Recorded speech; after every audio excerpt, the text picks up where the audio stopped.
Россиянам предстоит выбрать 10 главных достопримечательностей страны. Победителей представят в миниатюре в ландшафтном парке «Россия» в Московской области. Ну а как проходит голосование, узнала Юлия Пономарева.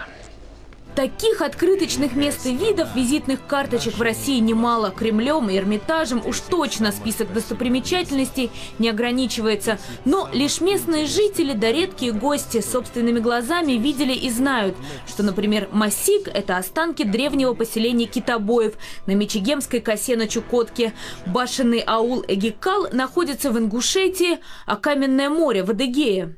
Решите объявить конкурс «Россия-10» открытым и дать старт этому замечательному мероприятию.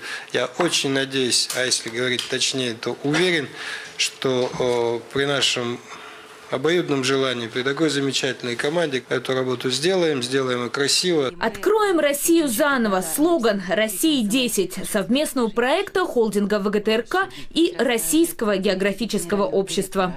ВГТРК сейчас является крупнейшим в Восточной Европе медиахолдингом, что позволяет говорить о том, что мы сделаем этот проект не только общероссийским, но мы очень рассчитываем, что он станет значимым и для Европы. На сайте 10russia.ru собраны удивительные фотографии и интересные описания сотен достопримечательностей. После нескольких туров голосования будут выбраны 10 главных чудес страны. Голосовать надо будет в несколько этапов. Во время первого проект «Россия-10» предлагает оценить достопримечательности и виды по фотографиям. Победителями станут 80 объектов по 10 от каждого федерального округа.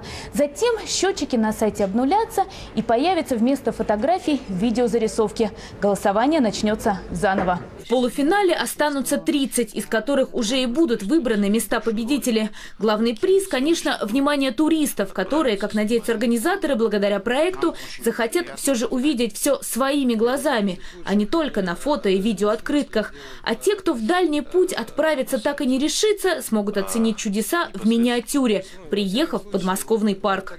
1000 гектаров, на которых должно расположиться все самое знаковое, известное, дорогое русскому человеку, гражданину страны.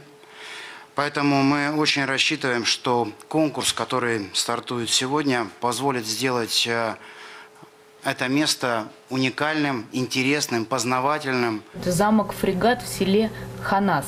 Да, к сожалению, к нему не нашлось фотографий. Вот, например, лашкутинские стуканы. Описание каменных идолов есть, а картинок нет. И в интернете не найти. Модераторы сайта очень надеются, что посетители будут не только голосовать, но и добавлять фотоснимки из личных коллекций. Мы ожидаем сотен тысяч, может даже миллионов людей в сутки. Все они будут голосовать, все будут смотреть объекты. Также на сайте можно загружать свои фотографии каких-то мест. Каждый посетитель в течение 24 часов с одного IP-адреса сможет проголосовать за 3 разные достопримечательности. Юлия Пономарева, Сергей Гусев, Александр Плотников, Павел Мейер, Андрей Юрчук. Вести.